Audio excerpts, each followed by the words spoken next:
a look now.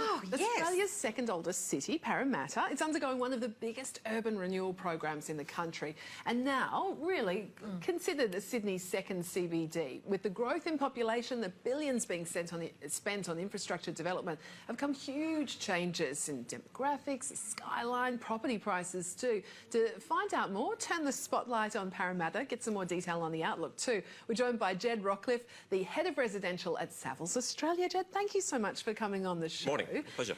Now, wow, Parramatta, you've just released a new research report too on what's been going on there, the outlook. I mean, it's really changing. Just tell us a bit about the kind of growth and changes that Parramatta's been seeing. Well, Savills has just completed its spotlight on Parramatta. We see this really as the epicentre of everything that's good that's happening in property in Sydney. We've sort of flatlined for a decade after the Olympics, but now we've got this generational boom in infrastructure, and a lot of it's already underway, but the investment that's been made this decade will pay dividends next decade.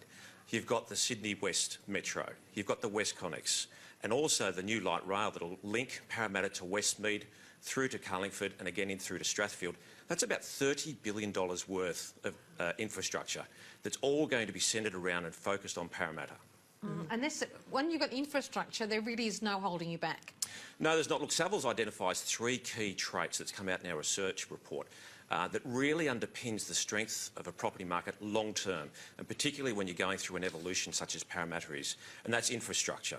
And with the infrastructure that we've spoken about, that supports employment growth. We see employment over the next 4 years in Parramatta growing from 157,000 to 186,000. Amazing. And that will generate growth in economic activity from 2.4% to 4.6%, nearly doubling in 4 years. And with that, a population growth. We see Parramatta's population growing by 75% over the next 20 years. Wow, and a lot of young people. I was reading, I think you found nearly half. Yeah, look, the 20 to 34-year-old group, it's a really interesting, it's more or less what we call a Gen Y group. 45% of Parramatta's population falls in that age bracket. So that gives you a really, not only a culturally diverse, but a vibrant and energetic workforce. And it's that age bracket that's driving the regeneration of Parramatta. We talk about Eat Street, we talk about the restaurants. So it's the infrastructure, the employment, the population, but it's this young, mobile workforce that's moving into Parramatta, living closer to where the jobs are going to be. As I said, Parramatta's changing. For a long time, it's been dominated by health and social services, but now with Parramatta Square, another infrastructure project, about $2 billion, being supported by education, the University of Western Sydney, 10,000 new students in there. And this is the workforce that's going to continue to drive the requirements for restaurants, cafes, and really make Parramatta not only one of our emerging cities, but a livable one as well. Jim, what about the light industry out there beyond just the university as far as employment goes? What else do you see going out there? Well, look, it depends how far you want to go. I mean, obviously we've got Badgerys Creek down in Sydney's southwest, and that's going to be connected through to Parramatta as well. Yeah. The Westmead precinct is arguably one of the biggest drivers of employment. We see that employment going from 18,000 to 32,000 over the next 10 to 15 years, again supported by infrastructure. The government is making some suggestions they might add further investment into Westmead, could see that grow to 50,000.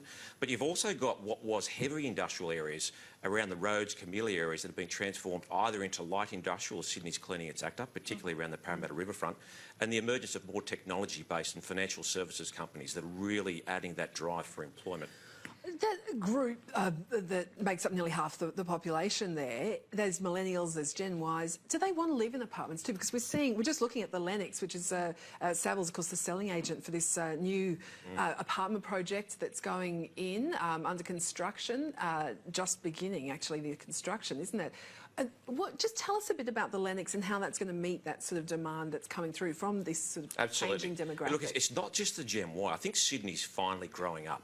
I mean, everyone's interested in property and the housing affordability. You can't look at a paper or an article without that.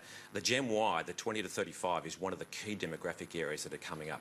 And you'll find they either want to get in or buy, or you'll also find them make a comment like, I'd rather rent where I want to live than buy where I can't afford to. Yes. And that's what projects like the Lennox is doing. It's actually bringing a project that's absolutely detailed and luxurious with all the facilities. A lot of these people are very demanding. You want 24-hour concierge, retail facilities, private and exclusive gym facilities, breakout areas, restaurants.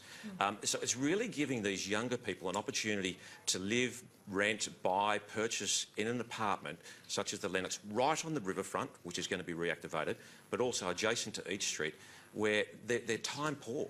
And that's the key to it. It's the jobs and the employment, but also people's time and their amenity, having access, being able to walk to a restaurant, not having to think where I'm going to go.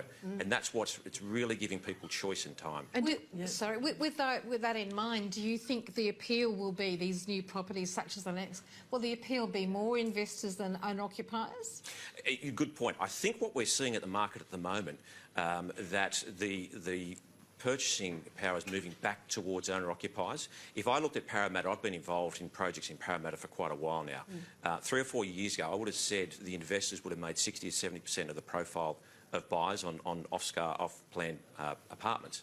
I'm seeing that move back towards 50-50 as a lot of investors, the investors are still there.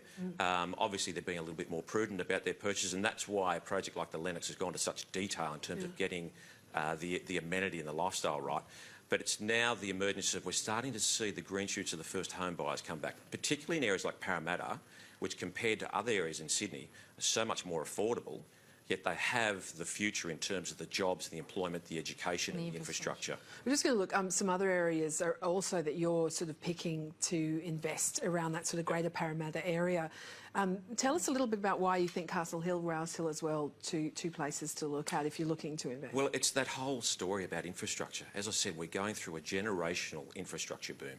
If you go out to Castle Hill, Rouse Hill, these areas in the northwest, it's no secret. It's when you look at property, look at the fundamentals, okay, and look at it long term. As I said, we're looking at spending about $60 billion in Sydney over the next decade, and the bulk of that is in Sydney's west and northwest. I mean, the price growth's already been extraordinary, though, in this Parramatta region.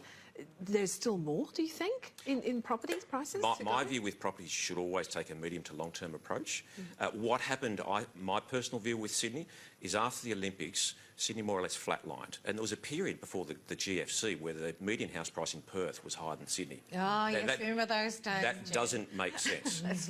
So I think Sydney's caught up. It's had 2 or 3 years of frenetic growth where demand has far outweighed supply. We're now going to have a reasonably stable period of 2 or 3 years, and then I think we'll grow again. And that's where I say the investment in infrastructure will pay dividends throughout the next decade. We are going to have to get you back. Yes. Because there's so much more to ask. Oh, I know. And we're out of time again. Parramatta is extraordinary what's going on there, isn't it? It Just is. talking through some of those infrastructure spends. Yeah. Anyway, fantastic to have you on, Ged. Thank Look you. forward to talking to you again. Thank you so much. You're playing golf after this. I'm not jealous. You had a busy day. Thanks for Try and enjoy it, yeah. Cheers. Ged Rockliff there, Head of Residential at Savills Australia.